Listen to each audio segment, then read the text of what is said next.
day one is yung mga lectures. And then yesterday, meron silang tour. We also want them to be familiarized with the operations natin as a company. So meron silang tour kahapon sa planta, including the different areas also in the plant and the arboretum, yung at may mga tree planting initiatives sila yesterday, no. So we also want them to be familiarized with the operations of the company so that they can also be like the multipliers, no, in terms of sharing the advocacy of the company. First is para yung mga scholars natin to get to know each other. As you can see, they come from different sites, no, so they get to interact with their counterparts from the different sites. And second, we also want to build their spirit of aside from camaraderie, no, certain leadership skills. May mga team building initiatives tayo and may mga lectures tayo from various speakers. For today's solidarity building, we had a speaker discussing about sustainability and regenerative development. And second, we also had a speaker discussing about how to be a good speaker. So basically, it's like preparing them, no, for the future because we see them as future change drivers and future leaders, not only in their community but also in the country. Ang ginagawa po natin every year, tama po, iniikot natin. Like last year, naandun tayo sa Dumaguete. And the year before, if I'm not mistaken, nasa Leyte tayo. So iniikot po natin so that may chance din sila to see the other sites, no? And some of them also mga first time to travel, yung mga ganyan. We also want to give them that opportunity to experience some firsts, no, doon sa kanilang mga informed core memories hopefully, no, dito sa experience nila.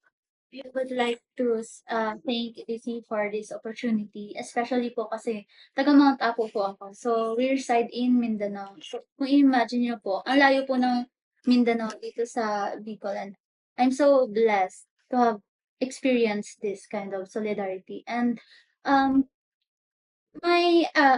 isa po sa mga natutunan ko ngayon dito sa Solidarity po, especially kahapon po for plant visit. Kasi po, my course is mechanical engineering. So, kasi sabi po kanina, it's a male-dominated field. So, kahapon po, mas na-encouraged ako to love my course, especially po na nag-plant visit po kami. Currently po, ang current scholars natin ngayon ay 132. Ang ating graduates ay 190. Nagsimula po kasi tayo ng 2011. So yung first batch natin ng graduates ay 2015. So 190 po so far yung ating napag-graduate na. Yung current natin ay 13. Pero ang minamaintain natin is 110. At any given time, may 110 na scholars. So ang nangyayari po, pag gumraduate, papalitan. So yun yung minamaintain natin na 110. That's all over the country sa lahat ng sites. With the way EDC is doing this solidarity building and yung continuous support with the scholars, talagang build na build po yung empowerment sa bawat scholars as we can see naman. And kasi throughout from beginning from before sila ma-admit to the university until mag-graduate sila. So grabe yung support ni EDC na pinibigay. Beyond yung financial support. Kasi may gearing towards ano pa po yan. So, yung paglipat nila to university, the changes, yung mga cultural differences, ganyan. And then hanggang dun sa dulo sa pagtulong sa on their interviews, how to face yung ating in the future and searching job, ganyan. So like po yan, in-orient TVs. Meron po selection process, they get to apply. So malalaman nila kung may vacancy, may opportunity, no.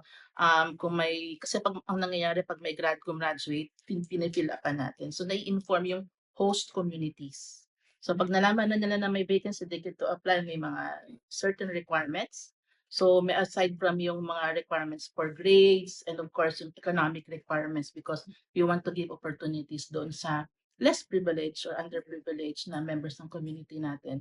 And then kapag after the initial selection, may mga interview din na nangyayari. Of course, yung industry natin medyo male-dominated talaga yung required na competency skill.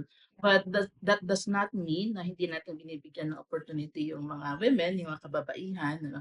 Equal opportunity naman po, we go by the competency skill that is required, and then yung qualification din po ng ating mga applicants. Same with dito sa selection, hindi natin tinitingnan yung gender, tinitingnan natin yung qualification po when they do apply.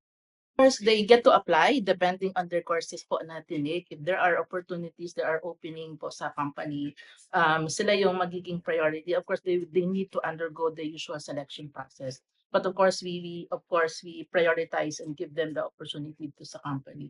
Currently, if I'm not mistaken, may 13 tayo na EDC sikat alumna no, na engaged or employed ni EDC sa ngayon po. We don't prescribe kung anong course yung kukunin nila. Yeah. Because naniniwala po kami na mas magiging successful sila kung susundin nila kung ano yung gusto nila. So what we do is, prior to them choosing the course, we expose them to the different courses that are available. So what we did was we tried to expose them to other opportunities. Engineering, no? Minsan may mga criminology pa, no? Because we wanted them to discover kung ano ba talaga yung strength nila. No? So that's why yung course nila, minsan yung iba, medyo hindi naman pwedeng i-engage ni EDC directly. So what we do is, we try to link them to other institutions. Kasi ang goal lang namin is for them to be gainfully employed, whether it's with EDC or other institutions or organizations.